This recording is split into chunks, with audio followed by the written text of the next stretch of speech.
Hello friends, welcome to my channel. আজকের আমি আবার একটা নতুন ভিডিও নিয়ে উপস্থিত হয়েছি। আজকের ভিডিওর বিষয় হলো ত্রিপুরা ইউনিভার্সিটি থেকে অ্যাসিস্ট্যান্ট প্রফেসরের বিজ্ঞপ্তি প্রকাশ করা হয়েছে। ত্রিপুরা ইউনিভার্সিটি থেকে অ্যাসিস্ট্যান্ট প্রফেসরের যে বিজ্ঞপ্তি প্রকাশ করা হয়েছে সেখানে কি বলা হয়েছে এই ভিডিওতে আমরা দেখব। আমার এই চ্যানেলে প্রতিনিয়ত বিভিন্ন চাকরি সংক্রান্ত নোটিফিকেশন দেওয়া হয়ে থাকে এবং এখানে এডুকেশন এবং পলিটিক্যাল সায়েন্স বিষয়ের এইচএস অর্থাৎ 11 এবং 12 এবং গ্র্যাজুয়েশনের এডুকেশন সাবজেক্টের অনার্স এবং পাস এবং পলিটিক্যাল সায়েন্সের অনার্স পাস দুটো সাবজেক্টেই এখানে আলোচনা করা হয়ে থাকে।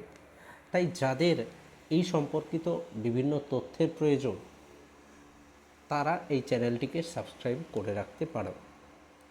এবং যদি তোমরা মনে করো যে এই চ্যানেলের সমস্ত নোটস তোমরা ফ্রিতে পাবে বা আমি টিউশন পড়িয়ে থাকি, সেখানে তোমরা অনলাইন বা অফলাইনও পড়তে পারো। তাই যাদের প্রয়োজন তারা অবশ্যই আমার সঙ্গে কন্ট্যাক্ট করতে পারো। এই ভিডিওর মাঝে একটি কিউআর কোড দেওয়া থাকবে, যে কিউআর কোড স্ক্যান করলে তোমরা আমার টেলিগ্রাম গ্রুপে জয়েন হতে পারবে। সেখান থেকে তোমরা আমার সঙ্গে যোগাযোগ করতে পারবে। তো শুরু করছি আজকের যে ভিডিওর টপিক, সেটা হলো ত্রিপুরা ইউনিভার্সিটির অ্যাসিস্ট্যান্ট প্রফেসর। এখানে কোন কোন বিষয়ের অ্যাসিস্ট্যান্ট প্রফেসর নিয়োগ করা হয়েছে দেখো। এখানে বলা হয়েছে, এখানে নোটিফিকেশানটা বেরিয়েছে 27/3/2025, 27/3/2025 নোটিফিকেশানটা বেরিয়েছে। এখানে কিন্তু যে স্যালারি স্কেল কিন্তু level 10 academic pay level 10 and pay level 13A respectively as per 17th central pay commission, অর্থাৎ 7th সেন্ট্রাল পে কমিশন, অর্থাৎ সপ্তম যে কেন্দ্রীয় সরকারের যে পে কমিশন, সেই পে কমিশন অনুযায়ী কিন্তু তুমি স্যালারি পাবে। অর্থাৎ স্যালারিটা কিন্তু যথেষ্ট পরিমাণ স্যালারি, এবং এটা একটা সেন্ট্রাল ইউনিভার্সিটি, তাই এখানে স্যালারিটাও কিন্তু যথেষ্ট আছে। তো এখানে কোন কোন বিষয়ে অ্যাসিস্ট্যান্ট প্রফেসর নিয়োগ করা হবে এখানে বলা হয়েছে যে, প্রথমত ল সাবজেক্টে অ্যাসোসিয়েট প্রফেসর, যেখানে EWS ক্যাটেগরিতে টোটাল একটা সিট আছে, অ্যাসিস্ট্যান্ট প্রফেসর ক্যাটেগরিতে টোটাল একটা সিট আছে, সেটা হচ্ছে আনরিজার্ভ ক্যাটাগরি। তারপর হিস্ট্রিতে অ্যাসোসিয়েট প্রফেসর একটা সিট আছে আনরিজার্ভ। সংস্কৃতে অ্যাসিস্ট্যান্ট প্রফেসরের ওবিসি একটা সিট আছে।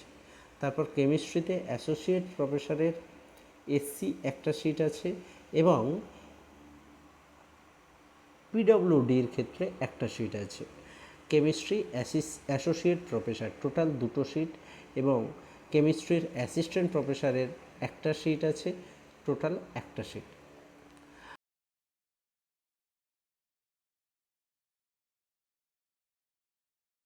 তো এখানে যারা এই সমস্ত বিষয়গুলিতে যারা পড়াশোনা করেছ, অর্থাৎ ল, হিস্ট্রি, সংস্কৃত, কেমিস্ট্রি, এবং যাদের এই কোয়ালিফিকেশান আছে, মূলত এটা বেশিরভাগ ক্ষেত্রে আমরা দেখতে পাচ্ছি এখানে অ্যাসোসিয়েট প্রফেসর নিয়োগ করা হবে। দুই একটি বিষয়ে অ্যাসিস্ট্যান্ট প্রফেসরও নিয়োগ করা হবে, কিন্তু অ্যাসোসিয়েট প্রফেসর অর্থাৎ যারা চাকরি করছো তারা এখানে অ্যাপ্লাই করতে পারবে।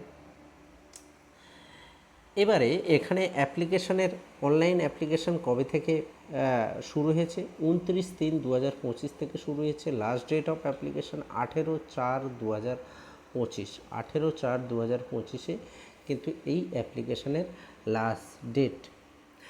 এবার কি বলা হয়েছে যে SC ST জেনারেল তাদের জন্য অ্যাপ্লিকেশন ফিস কত? জেনারেলের ক্ষেত্রে অ্যাপ্লিকেশন ফিস 1000 টাকা, ওবিসির ক্ষেত্রে ওবিসি এবং SC ST এদের ক্ষেত্রে 500 টাকা, এবং PWDর ক্ষেত্রে কোনো অ্যাপ্লিকেশন ফিস দিতে হবে না।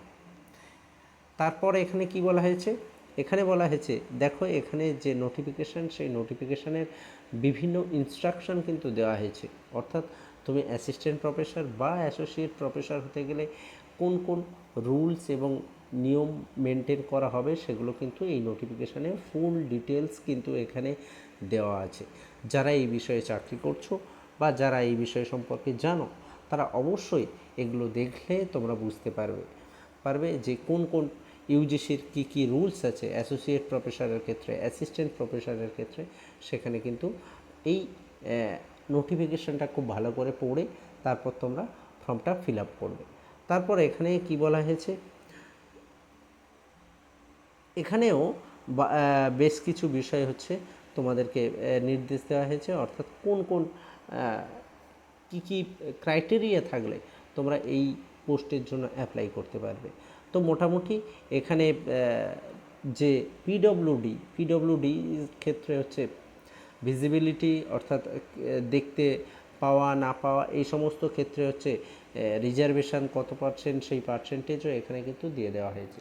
তো যাই হোক, এই নোটিফিকেশানটা আমার টেলিগ্রাম গ্রুপে দেওয়া থাকবে। যাদের এই যোগ্যতা আছে তারা কিন্তু এটাতে অ্যাপ্লাই করতে পারো। তো আজ এ পর্যন্তই, দেখা হবে আবার পরের ভিডিওতে। ধন্যবাদ।